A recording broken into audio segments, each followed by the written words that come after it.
ఎవరైనా వచ్చి అడిగితే వారి మాత్రమే చేస్తాం, ఈ రాళ్ళని ఏం చేసుకోవాలో అర్థం కావట్లేదని చెప్పాడు. ఇది ఎప్పుడు చెప్పింది? అధికారం వచ్చిన తర్వాత వైట్ పేపర్ రిలీజ్ చేసేటప్పుడు 15/7/2024 ఈనాడులో కూడా భూముల రీసర్వే నిలిపివేత అనేటువంటి హెడ్డింగ్ వచ్చింది. దాని మీద నిలబడ్డావా? జగన్మోహన్ రెడ్డి గారు ప్రారంభించినటువంటి రీసర్వే లోపభూయిష్టమైందని, రైతులకు అన్యాయం జరుగుతుందని, భూ కబ్జాలు జరుగుతాయని పెద్ద ఎత్తున ప్రచారం చేశావు కదా. మరి ఎందుకు యూటర్న్ తీసుకున్నావు చెప్పగలవా? ఎందుకు మళ్ళా మాట మార్చావు? ఎందుకు మళ్ళా రీసర్వే చేస్తాము అనేటువంటి మాట ఎందుకు మీరు మాట్లాడుతున్నారు అంటే, సరే నేను అనొచ్చు అనకూడదు, చంద్రబాబు నాయుడు గారు మరి 70 సంవత్సరాలు దాటినటువంటి వ్యక్తి, ఈనాడు, ఆంధ్రజ్యోతి లేదా ఆయనకున్నటువంటి పత్రికలు ఆయన ఒక పెద్ద మేధావని, ఆలోచనాపరుడని, చాలా దాని దూరదృష్ట కలిగినటువంటి వ్యక్తిని, ఎన్సైక్లోపీడియా అని చాలా గొప్పగా రాస్తారు. ఎందుకు ఆలోచించలేకపోయావు చంద్రబాబు నాయుడు గారు అని అడుగుతా ఉన్నా. ఎందుకంటే కనీసమైన మినిమం నాలెడ్జ్ మీకు లేదు. ఈ భూముల పట్ల మీకు మినిమం నాలెడ్జ్ లేదు. ఒకవేళ ఉంటే జగన్మోహన్ రెడ్డి గారి మీద కోపంతో అది అంతరించిపోయింది.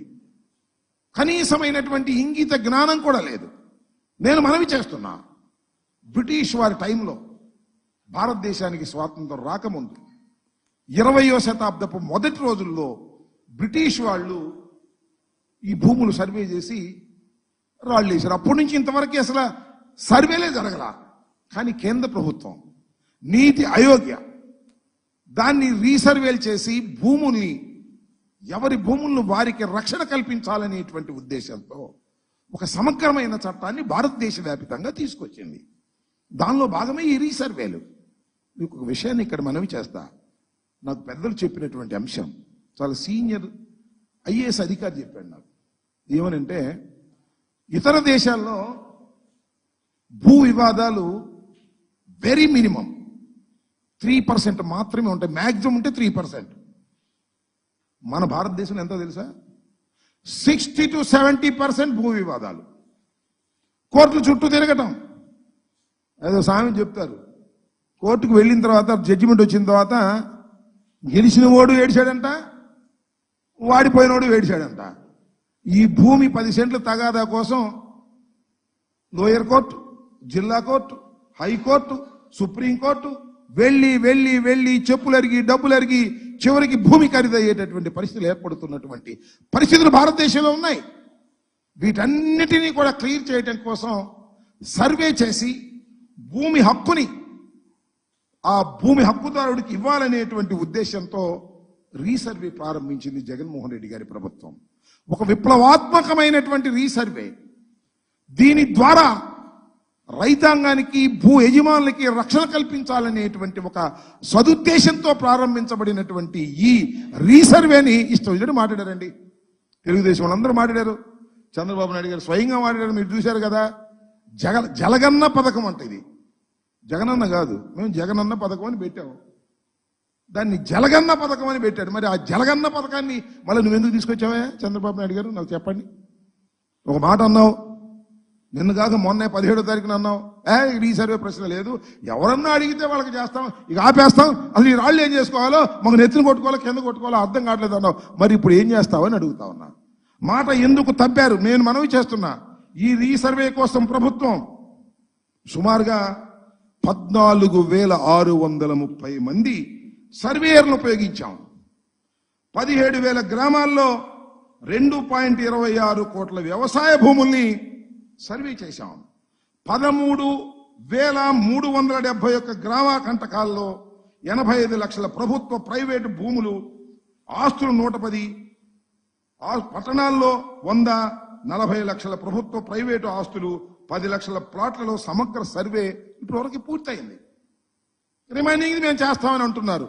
ఇంత లోపభూయిష్టమైంది, ఇంత అన్యాయమైంది, ఇంత అక్రమమైంది, ఎందుకు మళ్ళా తిరిగి మీరు ప్రారంభించారంటే దానికి మాత్రం సమాధానం లేదు. దాన్ని ఆపేస్తామని పగల్బాలు పలికి ఇవాళ తీసుకొచ్చి మళ్ళా అదే రీసర్వేని మీరు చేస్తున్నారు. సరే చేస్తారు, చేయాల్సిందే, చేయక తప్పదు.